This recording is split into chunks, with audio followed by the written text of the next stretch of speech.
Hello everyone, welcome once again to my channel.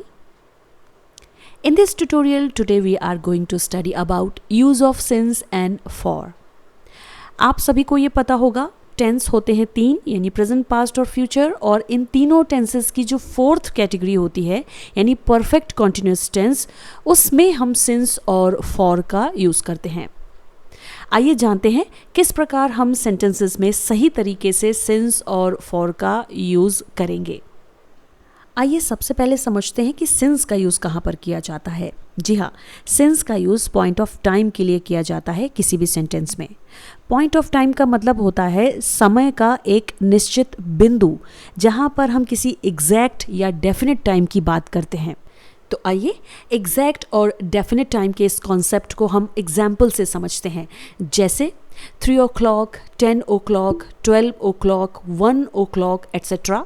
यानी watch time. हम बात कर रहे हैं घड़ी में बजने वाले समय की, जो घंटों में, मिनट्स में या फिर सेकंड्स में भी हो सकता है।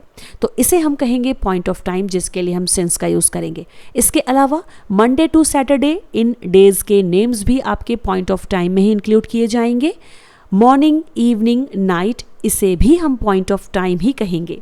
इसके अलावा 2011, 2021 ईयर्स नेम भी पॉइंट ऑफ टाइम में शामिल किए जाते हैं, और एंड में अप्रैल, मई, जून, जुलाई मंथ्स नेम भी पॉइंट ऑफ टाइम में इंक्लूड होते हैं।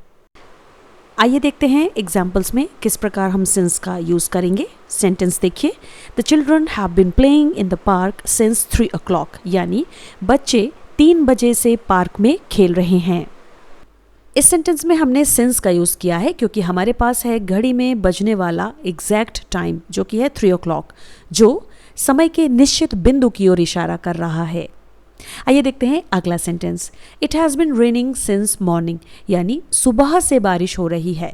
जी हाँ, इस सेंटेंस में भी हमने सिंस का यूज़ किया है क्योंकि हमें पता है कि मॉर्निंग का जो टाइम होता है वो भी समय के निश्चित बिंदु की ओर इशारा करता है, जिसमें हम डेफिनेट टाइम की बात करते हैं। आई होप फ्रेंड्स आप सभी को सिंस का यूज़ ज़रूर समझ में आया होगा। आइए अब देखते हैं फॉर का यूज़। जी हाँ, फॉर का यूज़ पीरियड ऑफ टाइम के लिए किया जाता है, यानी समय की अवधि के लिए, जिसे हम ड्यूरेशन कहते हैं।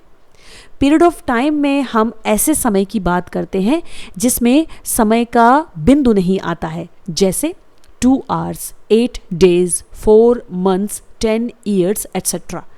मान लीजिए हम कोई कार्य कर रहे हैं और कहा जाए कि 2 घंटे से खाना बनाया जा रहा है, तो यहाँ पर 2 घंटे किसी निश्चित बिंदु को नहीं दिखा रहे हैं। इसी तरीके से 8 दिनों से, 4 महीनों से, 10 सालों से, तो ये सभी टाइमिंग के जो एग्जाम्पल्स हैं वो पीरियड ऑफ टाइम को शो करेंगे। आइए एग्जाम्पल से समझते हैं। सेंटेंस देखिए, the children have been playing in the park for 2 hours, यानी बच्चे 2 घंटों से पार्क में खेल रहे हैं। अब इस सेंटेंस को ध्यान से देखिए, यहाँ पर हमने फॉर का यूज़ किया है ऑब्वियसली 2 hours की टाइमिंग के लिए, जो कि टाइम के ड्यूरेशन को दिखा रहा है। चूँकि इस सेंटेंस में हमें यह नहीं मालूम है कि बच्चों ने पार्क में कितने बजे से खेलना स्टार्ट किया है, यानी एग्जैक्ट टाइमिंग हमें नहीं पता है, इसीलिए हम यहाँ पर फॉर का यूज़ करेंगे। आइए देखते हैं अगला sentence, I have been living in Kerala for 4 months, यानी मैं केरल में 4 महीनों से रह रही हूँ। जी हाँ, सेंटेंस में कंडीशन सेम है।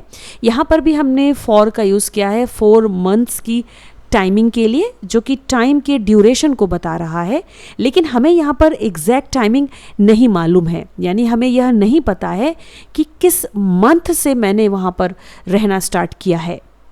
इसीलिए यहाँ पर भी हम टाइम की ड्यूरेशन के लिए फॉर का यूज़ करेंगे।